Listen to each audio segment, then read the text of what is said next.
Welcome back to Rad Video. I have some updates to past episodes for you guys. Been letting them pile up instead of making a ton of 1-minute videos. Let's just get started.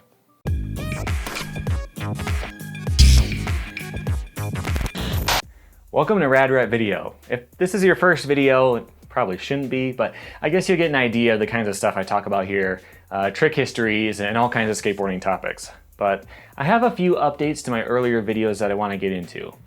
All the videos I talk about will be linked to in the description. I'll have a few of them as cards as well, but I have a limited number of those. But all right, anyway, first is hard flips. I'm not going to talk about this too much because I already made 2 videos about it, which you can see here.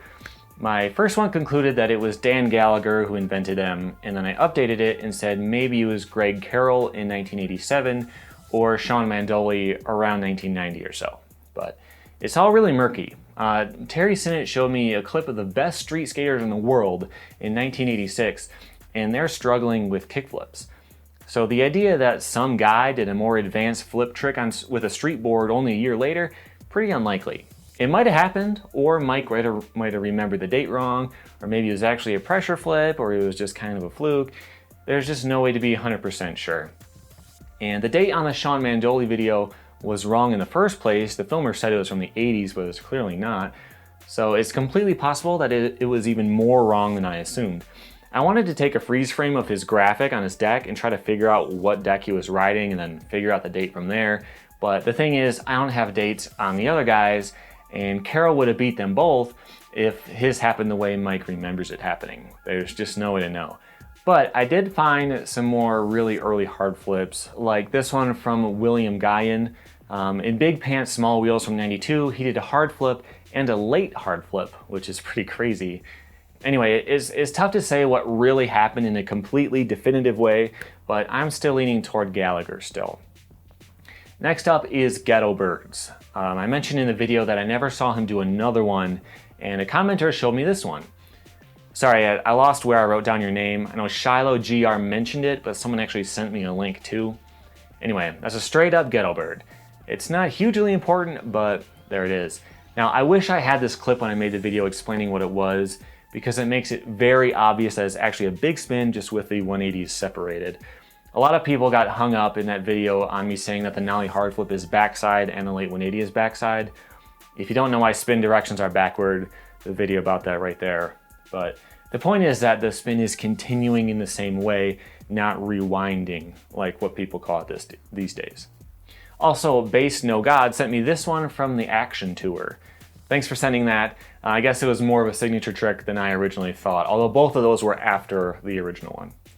So after that is Casper flips. In my Casper flip video, I talk about some mysterious footage from around 89 or 90 of Rodney Mullen doing the trick. People remembered seeing it, but it just never surfaced. And one of the guys who remembered it was Dennis Stopovic, and he might have found it. He sent me a link to a video called Turn the Other Cheek. It's from 91 and it has contest footage from 90 and 91. Rodney Mullen is in it doing some flatland stuff, and in 91 he does this Casper flip. And it's funny, I watched this video before, but I watched stuff on the Skately library, and this particular section of the video was blocked for copyright. Dennis happened to find it on Vimeo. It's just funny. I've seen every video from 90 and 91 and only missed a handful of parts for copyright issues, and of course that's where the clip I was looking for is. So this is from 91, and I thought it might have been 89 or 90, so I'm not sure if this is the clip that everyone learned it from or not, but it at least proves that he was doing them around that time. Lastly is pressure flips. So Nate Sherwood told me that they were invented by Chris Fissel, but he didn't say when. Here's the thing, in his video part, he's doing some pretty advanced pressure flips, so it's hard to say exactly when he started doing them. Probably at some point in the 80s, I would think. Now, Snuff411 showed me this clip of Shane Rouse doing one in 1986. I thought it was possible that Chris might still be first, but then Dennis, who I mentioned earlier, he showed me this clip of Hazy Lindgren in 1984, and he does one in a contest run. And look, he catches it too. It's a nice pressure flip for the time. And this makes me wonder, I couldn't find any earlier footage from Hazy, so again, he might have been doing those for years from then. I think it's pretty safe to say he actually invented them, and Chris Fissel just kind of adapted them to street. I'm sure he also made up a few variations of his own as well. If you think of any more corrections for me in my past videos, let me know. I think at some point in a few years I might have to remake these videos to make sure they're actually accurate, because I know not everyone will see this one. But for now, I'll just have to keep doing these updates from time to time. I was playing around with the idea of having some kind of private forum where I could show people these videos early and try to catch any mistakes before they go live, but I think that idea will have to wait until I have a few more subscribers. But thanks to all you guys who have helped out in the comments. Here are some more videos I did recently you might want to check out, and don't forget to tap my logo on screen to subscribe. Thank you for watching.